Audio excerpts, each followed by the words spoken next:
गायत्री महामंत्र एक बार मेरे साथ दोहराओ।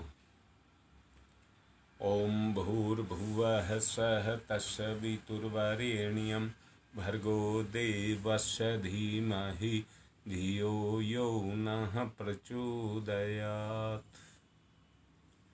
हमें अध्यात्म के सही स्वरूप को, या कहिए हमें अध्यात्म की सही स्थिति को समझना होगा और समझ करके जो हमारा चैतन्य तत्व है उसी को जागृत कर लेना सच्चा अध्यात्म कहलाता है। व्यक्ति के व्यक्तित्व में समाये हुए अनगढ़ तत्वों को जो किन्हीं भी परिस्थितियों के कारण व्यक्ति की चेतना में आकर के समाविष्ट हो गए हैं, हमें उस अनगढ़ तत्व को उसकी चेतना में से बाहर निकालना होगा।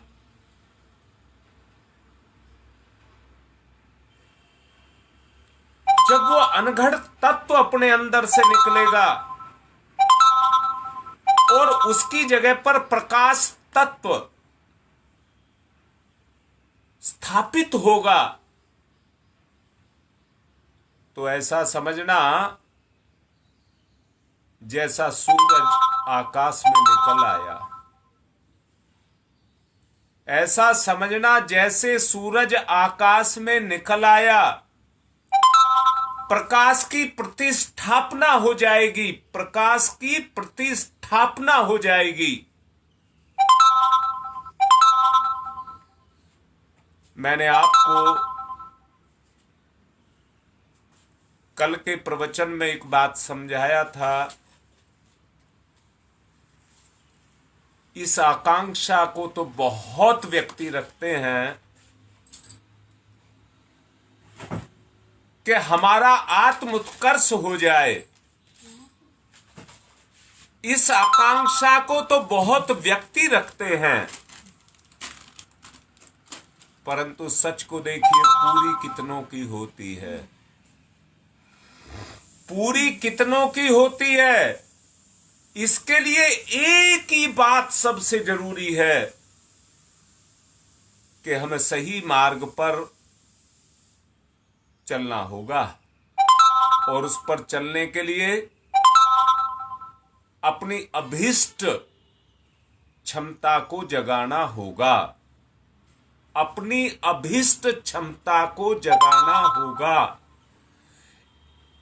कुछ बातें मैंने पहले ही कह दी थी। अभीष्ट क्षमता अर्थात आपका संकल्प बल। आप सब जानते हैं क्या सही है और क्या गलत है, आप सब जानते हैं, आपको सब पता है। हमें उस अभीष्ट क्षमता को जगाना है जो हमको उस सही मार्ग पर चलने के लिए साधन जुटाने की सामर्थ्य अपने अंदर पैदा कर सके। दिग्भ्रांत प्रयासों का प्रतिफल क्या हो सकता है? सोचो, सोचो इस बात को, क्या प्रतिफल उसका हो सकता है? गुरुदेव कहते हैं अंधा व्यक्ति अंधे को कहां पहुंचाएगा? अंधा व्यक्ति अंधे व्यक्ति को कहां पहुंचाएगा?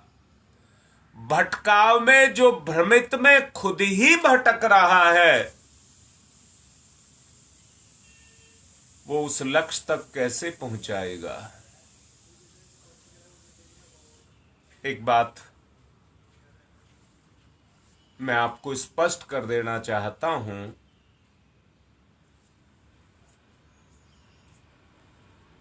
शायद शब्द नहीं कह रहा,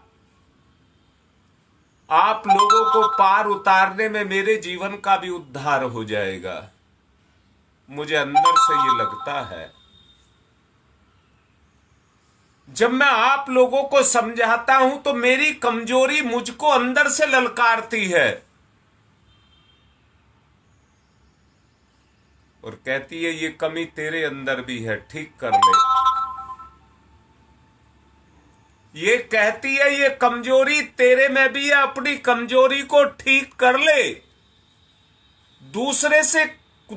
दूसरों को सलाह देने से पहले खुद को सलाह के रूप में उसको मान ले। मेरी अंतर चेतना भी मुझे कचोटती है। आज की यही सबसे बड़ी कठिनाई है कि आत्मविज्ञान का ना तो सही स्वरूप स्पष्ट रह गया है और ना उसका क्रिया पक्ष साधन विधान, सब भटके हुए हैं, सब भटके हुए हैं। इसलिए उस अध्यात्म को जागृत करने के लिए, अपनी चेतना के अंदर उस अध्यात्म को जागृत करने के लिए हमें अपनी उन शक्तियों को जगाना होगा जो भ्रम ने दबा करके रख दी हैं, भटकाव ने दबा करके रख दी हैं। इस उलझन में एक सत्य अन्वेषी, इस उलझन में एक सत्य अन्वेषी जिज्ञासु को निराशा ही हाथ लगती है, क्योंकि हिम्मत नहीं जुटा सका। वो हिम्मत नहीं जुटा सका, बाहर के क्रियाकलापों को मानता रहा, बाहर के क्रियाकलापों को मानता रहा, परंतु आंतरिक चेतना को स्वीकार नहीं कर सका, अपनी आंतरिक चेतना को स्वीकार नहीं कर सका। दृढ़तापूर्वक सोचिए, दृढ़तापूर्वक सोचिए। बाहर का प्रभाव, बाहर की दुनिया, बाहर का स्वरूप, बाहर का जो कुछ भी आपको दिख रहा है, ये आपको उस प्रयास में कितना आगे लेकर के चलेगा, या आपका अंदर का संकल्प आपको आगे लेकर के चलेगा, दोनों में से एक का निर्धारण आपको करना है। दिग्भ्रांत, भटकाव किसको कहते हैं? जो अपने केंद्र से भटक गया, उसको फिर कहीं कोई जगह नहीं है। इसलिए वापस लौट करके अपने उस केंद्र पर हमको प्रतिस्थापित होना पड़ेगा, प्रतिस्थापित होना पड़ेगा, जिसके आलोक में जीवन को सच्चे अर्थों में विकसित करने का और परिष्कृत करने का मौका हमको मिल रहा है। ईश्वर का दिया हुआ ये मौका है जो हमको मिला हुआ है। सच्चे अर्थों में हमें अपने आप को विकसित करना है। यही जीवन की सच्चाई है। वे क्या हों, किस प्रकार हों, इसका शिक्षण, इसका थ्योरी, इसका प्रैक्टिकल क्या हो, इस बारे में हमें बाहर से नहीं, किसी और से नहीं, किसी और से सलाह कर सकते हैं, किसी और से आप सलाह मात्र कर सकते हैं, पर निर्णय आपको लेना होगा। निर्णय केवल केवल केवल आपको लेना होगा। जब वो क्षमता आपके अंदर पैदा हो जाएगी और व्यवहार में वो क्रियाशील हो जाएगी, तो किसी की ताकत नहीं है जो आपके संकल्प को इधर से उधर खिसका सके। वो सद्ज्ञान, वो आस्था, वो विश्वास जो जीवन को उच्च लक्ष्य तक लेकर के जाए, उच्च लक्ष्य तक लेकर के जाए, उसमें बढ़ने की, चलने की हिम्मत को आपके अंदर पैदा कर दे, जो आपको उस लक्ष्य के लिए सहमत कर सके, उसे हमें अपने अंदर पैदा करना होगा। इसी को आत्मज्ञान, ब्रह्म ज्ञान, तत्व ज्ञान और सद्ज्ञान, इसी को ही कहते हैं। वो और कोई नहीं है, वो और कोई नहीं है, इसी को ही कहते हैं। अब मैं पूछता हूं कि आपके अंदर सद्ज्ञान नहीं है, तत्व ज्ञान नहीं है, ब्रह्म ज्ञान नहीं है, आत्मज्ञान नहीं है, बोलिए कौन सी चीज आप में नहीं है? अगर नहीं है तो एक चीज नहीं है, वो हिम्मत नहीं है। मौका मिल रहा है, अनुष्ठान का मौका आपको मिल रहा है। आवश्यकता यही है कि इतनी हिम्मत को हम जुटा सकें कि उस पर हम टिके रह सकें, टिके रह सकें। मैंने कहा है, व्यक्ति के व्यक्तित्व में समाये हुए अनगढ़ तत्वों को, जो उसके जीवन, मैं कह रहा हूं, रोक करके कह रहा हूं, तोल करके देख लीजिए। ऐसा कौन व्यक्ति नहीं है। अभी मैंने अपने बारे में भी कहा है कि जब शायद इस शब्द को हटा देना चाहता हूं, तुम लोगों को समझा करके मेरा भी उद्धार हो जाएगा, ये मैं स्पष्ट कर देना चाहता हूं, स्पष्ट कर देना चाहता हूं। मेरी अंतरात्मा भी अंदर से चित्कार करके बोलती है कि ये कमी मेरे अंदर भी है। मेरी कमियां, मेरी अंतर चेतना मुझे मेरी कमियों को दिखा रही है। आरूढ़ तो मुझे होना पड़ेगा, हिम्मत तो मुझको जुटानी पड़ेगी। इसी का नाम योग है, इसी का नाम योग है। ब्रह्म विद्या का तत्व दर्शन भी यही है, और कोई नहीं है। यही तत्व दर्शन है, इसी के द्वारा आपको उसके दर्शन होंगे। प्रैक्टिस का अर्थ है साधन विधान। प्रैक्टिस का अर्थ है साधन विधान। हमारी क्रियाशीलता को दिशा देना, हमारी अपनी निजी जीवन की क्रियाशीलता को दिशा देना, वो कार्य आत्मज्ञान का है। जीव यापन की रीति नीति क्या होनी चाहिए और उसकी गतिविधियां किस क्रम में निर्धारित की जानी चाहिए। साधनात्मक जितने भी क्रियाकलाप किए जाते हैं, उनके पीछे अगर उद्देश्य को समझा जाए तो एक यही उद्देश्य होता है, जो अनावश्यक तत्व है उसको जीवन से अलग कर दिया जाए। आशा बांधनी पड़ेगी। अवांछनीयता से निराशा होती है। आशा को अगर बांधना है तो अवांछनीयता को हटाना पड़ेगा, और उसको हटाने के लिए निराशा से अपने आप को बचाना होगा। मैं कहता हूं, आदमी छुप करके भी किसी गलत काम को कर ले और किसी को पता ना लगे, परंतु उसकी अंतर चेतना पर उसका प्रभाव तुरंत आ जाता है। उसकी अंतर चेतना पर उसका प्रभाव तुरंत आ जाता है। उसका आत्मबल, आत्मज्ञान उसको अंदर से धिक्कारता है, उसको अंदर से धिक्कारता है, कचोटता है।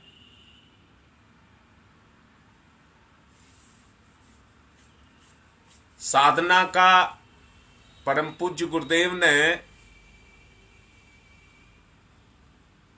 जो हमको पक्ष दिया है उसको उपासना नाम दिया है, उपासना नाम दिया है। अब उपासना किसकी की जाए?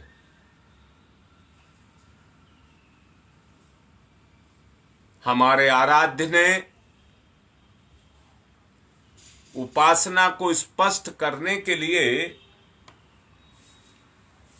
नदी और नाले की, दूध और पानी की उपमाएं दी हैं।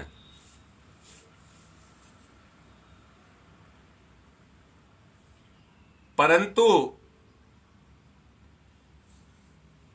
नाले नदी में मिलते देखे हैं, दूध को पानी में मिलता देखा है,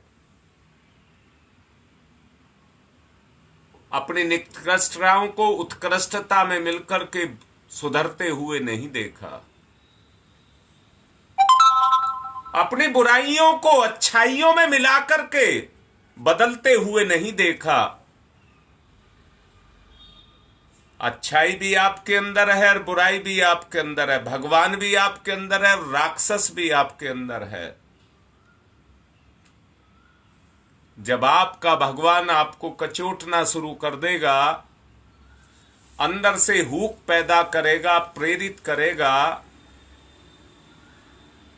सत्कर्म की तरफ, अच्छाई की तरफ चलने के लिए, और वो हुक आपके अंदर आए और केवल आप उसके साथ दृढ़ता के साथ, निष्ठा के साथ जुड़े हुए हों, तो समझ लेना उपासना का क्रम शुरू हो गया। जितने भी विधि विधान हैं उनको शरीर से अपनाना पड़ता है, परंतु शारीरिक क्रिया कृत्यों के पीछे मानसिक कृत्य भी उसके साथ जोड़ा जाता है। शरीर से व्रत, मौन, ऐश्वाद ब्रह्मचर्य, तीर्थ यात्रा, परिक्रमा, आसन, प्राणायाम, कीर्तन, जप, पाठ, बंद और मुद्राएं, त्राटक और ध्यान, ये सारी क्रियाएं आप कर सकते हैं।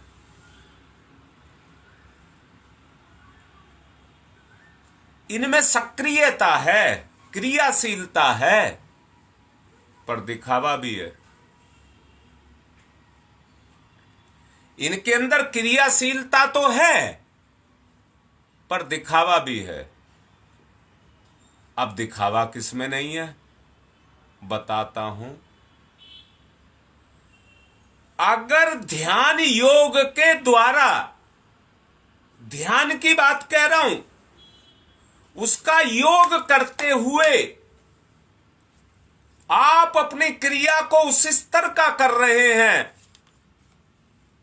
जिसमें आप अपने इष्ट का प्रवेश करा रहे हैं, जिस क्रिया के द्वारा आप अपने इष्ट का प्रवेश करा रहे हैं, लक्ष्य को साधने के लिए साधना कर रहे हैं, लक्ष्य को साधने के लिए साधना कर रहे हैं।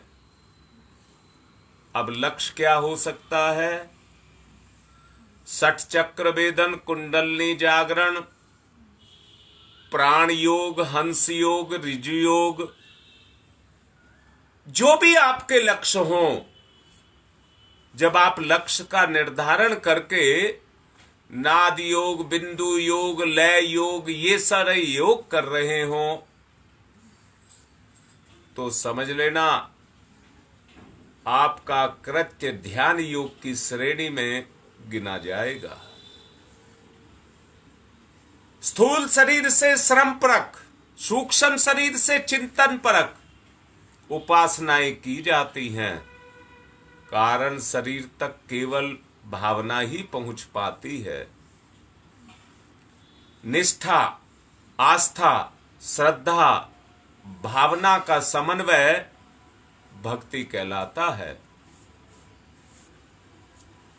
प्रेम, संवेदना इसी को कहते हैं। ये स्थिति तर्क से बहुत ऊपर है, इसमें कोई तर्क नहीं है। जहां तर्क है वहां सत्य नहीं है। चाहे तर्क करने वाला हो, चाहे तर्क देने वाला हो, जहां तर्क है वहां सत्य नहीं है। जहां संकल्प है वहां पर कोई विकल्प नहीं है। इसलिए संकल्प में तर्क का कोई महत्व नहीं होता है। दबाने से, रोकने से कोई पूरा नहीं होता है। तर्क अंदर से ही गौण हो जाए, जो आत्मा कह रही है वो मुझे करना ही करना है। मन और बुद्धि का इसमें अधिक से अधिक उपयोग नहीं हो सकता। भावनाओं की उमंग, अंतःकरण की मरण स्थल को स्पर्श करती हुई संवेदनाएं। सुबेरे सुबेरे का वक्त है, पक्षी चहचहा रहे हैं, हृदय से बोल रहे हैं, मुंह से नहीं बोल रहे हैं। मुंह से तो आवाज निकल रही है, पर उसके पीछे उनका हृदय काम कर रहा है। उनके किलोल को देख करके मंद मंद हवा के बहते हुए झोंकों का स्पर्श करते हुए जो भाव संवेदनाएं तरंगित होने लग जाती हैं, वो प्रकृति का मर्म स्पर्श है। वो हमारे लिए प्रकृति का मर्म स्पर्श है। इसी के माध्यम से उपासना का क्रम उभर करके आता है। इसी के माध्यम से उपासना का क्रम, भावना का क्रम, आस्था का क्रम, निष्ठा का क्रम वो उभर करके आता है। उभारना किसका है? अपनी अंतर चेतना का। अंतर चेतना जितनी विकसित होती हुई चली जाएगी, अंतर चेतना जितनी विकसित होती चली जाएगी, विकसित होने से मतलब जितना संकल्प उसके साथ आपका जुड़ता चला जाएगा, उतनी ही मजबूती, ठोसता, दृढ़ता आपके आचरण और आपके विश्वास में पैदा होती हुई चली जाएगी।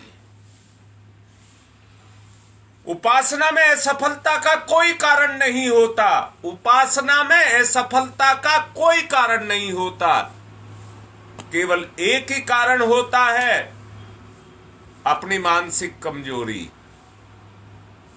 और मैं फिर से कहता हूं, अगर अंतरात्मा को आप झुठलाते हैं, तर्क करते हैं, तो आपके अंदर वो कमजोरी रहेगी ही रहेगी, रहेगी ही रहेगी। आप अपने आप को कितना ही झुठला लें, आप अपने आप को कितना ही झुठला लें, परंतु को सत्य को नहीं हिला सकते, सत्य को नहीं डिगा सकते। सत्य अपनी जगह पर है। मैं पूछ रहा हूं, सवाल कर रहा हूं आपसे, क्या आपके अंदर अचेतन नहीं है? मैं जवाब दीजिए, क्या आपके अंदर अचेतन नहीं है? अगर मानते हैं है, और मैं भी कह रहा हूं है, तो अतीन्द्रिय क्षमताएं आपके अंदर हैं। अंतर भर इतना है कि आप आभास तो करते हैं परंतु उस पर टिक नहीं पाते, उस पर आप टिक नहीं पाते। प्रतीति तो होती है, शब्द लगाया है प्रतीति। भक्त को पहले प्रतीति ही होती है, भक्त को भगवान नहीं मिलता है, पहले प्रतीति होती है। दूर की वस्तुएं भ्रांति पैदा करती हैं, परंतु उस भ्रांति में ही आशा की किरण जगती है। वो आशा की किरण ही प्रतीति है जो आपको दिशा बोध कराती है। अतीन्द्रिय क्षमताओं का जो क्षेत्र है वो हमारा अचेतन है, मैं फिर से कह रहा हूं, हम लोग एकांगी बन गए हैं, एकांगी। बस कर्मकांडों तक सीमित रह गए हैं। आस्था, भावना, निष्ठा, समर्पण, ये गुण भी उसके साथ जुड़े हैं। अंतःकरण की गहराई तक जब तक प्रभाव नहीं जाएगा तब तक जो कुछ आप करते चले जा रहे हैं उसका प्रभाव उपासना के स्थूल रूप तक ही सीमित रह जाएगा। जब आप गहराई तक जाएंगे, जितना गहरे उतरेंगे उतना सूक्ष्म में जाते चले जाएंगे और वही सूक्ष्म आपके कारण शरीर को सक्रिय करता हुआ चला जाएगा। सोच करके देखिए जो कुछ कहा जा रहा है। अर्थात क्या कहना चाहते हैं? प्रवेश, प्रवेश, प्रवेश।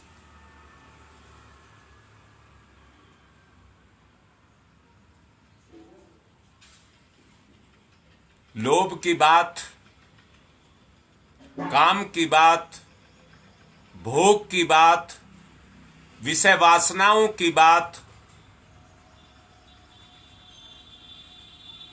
वो हमारे जीवन में प्रवेश करती है, परंतु सामने सूरज चमक रहा है, अपना प्रकाश बखेर रहा है, सृष्टि के अंदर हलचल पैदा कर रहा है। क्या वो हमारे जीवन में प्रवेश नहीं कर सकता?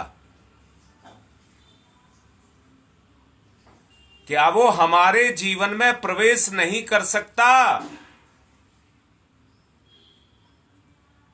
उपासना का समुचित अगर लाभ लिया जा सकता है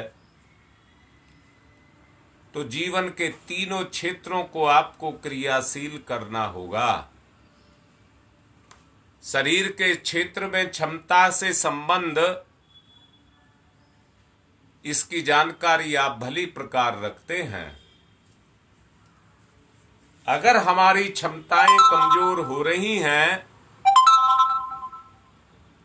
तो हमारा सूक्ष्म और कारण दोनों कमजोर हो रहे हैं,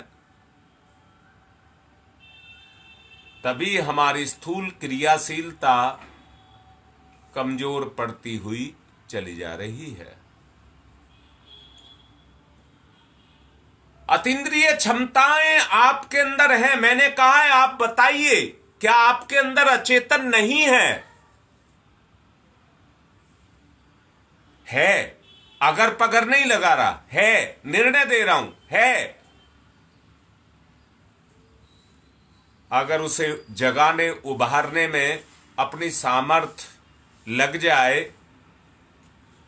किसी और की सामर्थ्य काम नहीं आएगी, अपनी ही सामर्थ्य काम आएगी।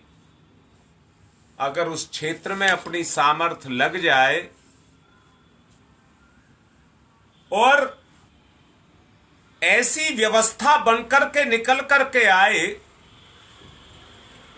कि हमारा चेतनात्मक लगाव उस परब्रह्म की चेतना के साथ होता चला जाए, तो उपासना का जो सही मर्म है वो हमारे जीवन में क्रियाशील होता हुआ चला जाए। स्थिति ये बनी हुई है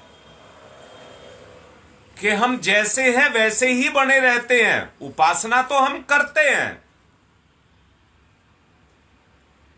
उसका मतलब उपासना तो की गई, पर अतीन्द्रिय क्षमताओं को प्रचंड शक्ति की आवश्यकता जो उसके अंदर थी। मैं यहां एक बात कहूंगा, कबाड़ को जलाने के लिए आग की आवश्यकता है। प्रचंड इसलिए शब्द लगाना पड़ा कि बुराइयों से लड़ने की जो क्षमता पैदा कर दे। वैसे तो मैं एक बात कहूं, अंधेरा कितना ही हो, प्रकाश की छोटी सी नन्ही सी किरण में भी उससे लड़ने की क्षमता होती है। बेशक उसका अस्तित्व कितना ही कम और कमजोर क्यों ना हो, परंतु जितनी उसकी सामर्थ्य होती है उतना ही वो अंधकार से लड़ती है। इसलिए मैंने प्रचंड शब्द लगाया। प्रचंड शब्द इसलिए लगाया, प्रचंड संकल्प शक्ति जब आपके उपासना क्रम के साथ जाकर के जुड़ेगी तो अनेक तरह की जो कठिनाइयां अवयवों के रूप में आंतरिक व्यवस्था को संभालने में जो निरंतर बाधाएं बनकर के आपके सामने आकर के खड़ी हो रही हैं, जैसे मैंने प्रकाश की नन्ही सी किरण के बारे में कहा कि अंधेरा चाहे कितना ही हो, जब वो पैदा हो जाती है तो उसको चीरने की सामर्थ्य उसके अंदर पैदा हो जाती है। आंतरिक व्यवस्था को संभालने की आवश्यकता है। इस जो आपकी व्यस्तता है, इसमें समय समय पर छुटकारा दिलाना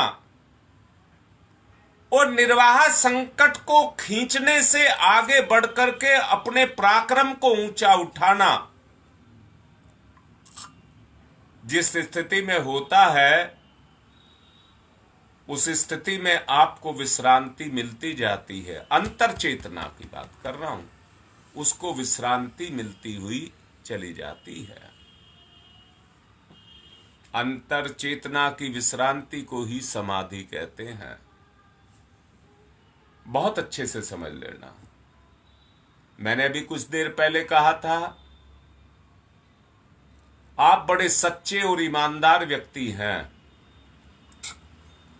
आप बड़ा धर्मपरायण हैं और आत्मा के सिद्धांतों को मानने वाले हैं।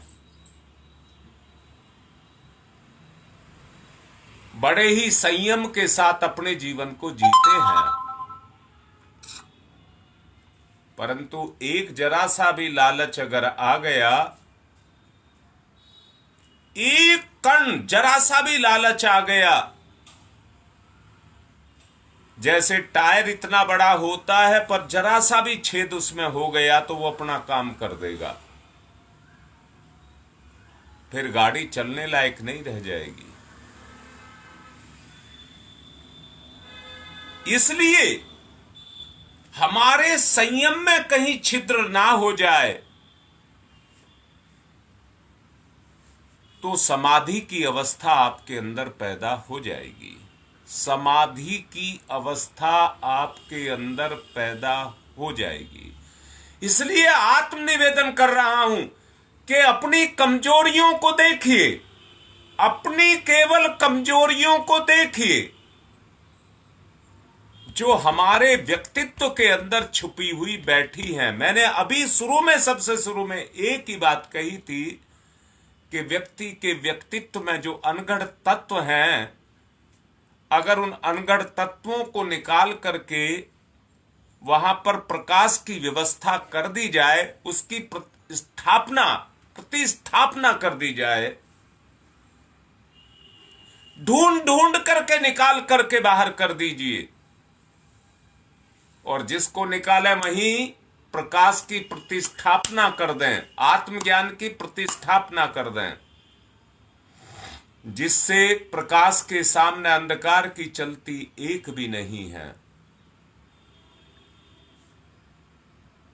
तो वो जो सारे पेंचर आपके टायर में हुए पड़े हैं, वो सब छिद्रबंद हो जाएं और आपकी अवस्था समाधि अवस्था में चली जाए।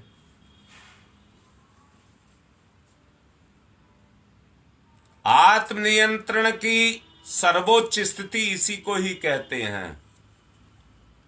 आत्मनियंत्रण की सर्वोच्च स्थिति इसी को कहते हैं। अचेतन पर प्रभुत्व जमाइए, अपने अचेतन पर प्रभुत्व जमाइए। आपका अपना अधिकार उस पर होना चाहिए। अपनी क्षमताओं को जगाइए, जो आपकी अपनी क्षमताएं हैं। अचेतन आपका है। मैंने अब शुरू में बोला था मन किसका है, पर मन पर आपका कोई नियंत्रण है क्या? क्या मन आपसे प्रेम नहीं करता? क्या मन की क्षमताओं का आपको पता नहीं है? क्या उसकी चंचलता के बारे में आप नहीं जानते? चंचलता चंचलता कह करके हम उसकी स्थिति को गिराते चले जाते हैं। मन इतना एनर्जेटिक है, इतनी क्षमताओं से संपन्न है, अगर उसका सही से सदुपयोग कर जाएं तो हमारा उद्धार कर दे। अब मैं फिर से कह रहा हूं, मन मेरा है, जो शक्ति के रूप में मेरे पास है, पर तोल करके और ईमानदारी से देखना मैं उस मन का प्रयोग क्या कर रहा हूं। आज का जो पूरा प्रवचन है, मैंने एक बात पर जोर देने का वो किया है।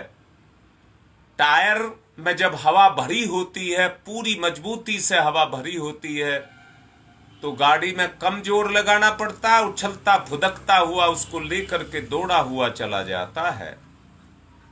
पर छिद्र पैदा हो जाए, उसमें एक भी छिद्र पैदा हो जाए तो उसकी सारी शक्ति निकल जाती है, और गाड़ी की स्थिति जो पैदा हो जाती है उससे सब आप अनभिज्ञ नहीं है। इसलिए आज मैं एक बात पर जोर दे रहा हूं कि हमें अपनी कमजोरियों के छिद्रों को बंद करना होगा। और मैंने उसके बारे में कहा कि अचेतन आपका अपना है, संकल्प शक्ति की आवश्यकता है। उसे अर्जित करने के लिए तितिक्षाएं आपको अपनानी पड़ेंगी। इसी को तपश्चर्या का विधि विधान कहते हैं। तपश्चर्या का विधि विधान इसी को कहते हैं, जिसमें दैनिक अभ्यासों में गतिरोध पैदा करने जैसी, आपस में झगड़े करने जैसी, एक दूसरे की निंदा बुराई करने जैसी, दूसरे में बुराइयों को देखने जैसी कमियां हमारी सोच के अंदर समाई हैं। कौन क्या है, कौन क्या करता है, वो तो वो जाने, आपको अपने जीवन लक्ष्य के बारे में जानना होगा। दृढ़ता से कह रहा हूं, आपको अपने जीवन लक्ष्य के बारे में जानना होगा। जब आप अपने लक्ष्य पर आरूढ़ होंगे, और वो तब तक नहीं होंगे जब तक अचेतन का सहारा आप नहीं लेंगे।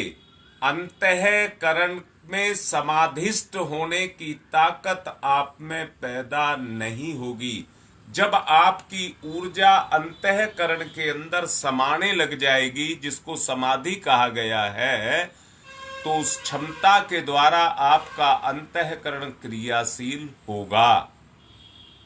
आपका अंतःकरण क्रियाशील अगर होगा तो वो क्षमताएं आपकी क्षमताओं के ऊपर काम करने लग जाएंगी। यानी कि आपकी चेतना पर ईश्वरीय चेतना काम करती है। ईमानदारी से देखना, सूरज के सामने खड़े हो, क्या तुम्हें महसूस होता है, आभास होता है? अरे गर्मी तो आपको लगती होगी, प्रकाश तो आपको दिखता होगा, पर सूरज की चेतना मेरी चेतना पर काम कर रही है, इसका आभास आपको हो रहा है क्या? उसकी चेतना तो काम कर रही है, पर मुझे उसका आभास नहीं हो रहा। इसी को उपासना कहते हैं। अगर ये क्रम एक बार चलने लग गया, इसको जागृत करना पड़ेगा। एक बार अगर क्रियाशील हो गया तो फिर भावना क्षेत्र को आप रोक नहीं पाएंगे। मन में अतीन्द्रिय क्षमताएं हैं, परंतु भावना क्षेत्र की क्षमताएं, मन जितना लौकिक संसार की ताकत और मन की ताकत में अंतर है, उतना ही अंतर सूक्ष्म और कारण शरीर के अंदर है। अतीन्द्रिय क्षमताएं जब आपकी जगना शुरू हो जाएंगी तो आपकी विशेषताओं का कोई पारावार नहीं रह जाएगा। आज की बात को यहीं रोक रहा हूं। साथ में सूचना को दोबारा दोहराते हुए, रविवार की मीटिंग का समय तय किया गया है। 3:30 बजे सब पहुंचेंगे। 4 बजे से कार्यक्रम शुरू होगा। आधा घंटा इकट्ठे होने के लिए दिया गया है। प्रोग्राम लाइव पर भी रहेगा, जितने बाहर के कार्यकर्ता हैं वो भी सुनेंगे। इसलिए समय की बद्धता रहेगी। समय की प्रतिबद्धता को कोई झुठलाए ना। सही समय पर सारे साधक सही समय पर उपस्थित हों। 4 बजे सही लाइव चल जाएगा। सारे के सारे कार्यकर्ता ध्यान से सुन लीजिए। साधकों से निवेदन कर रहा हूं, समय का पालन करना। बाकी सब समझाया जाएगा। आगे की सूचनाएं आगे मिलती रहेंगी। अभी केवल 2 दिन बकाया हैं। 2 दिन में पूरी तैयारी कर लेनी है। आज की बात संपन्न। ओम शांति ही शांति ही शांति।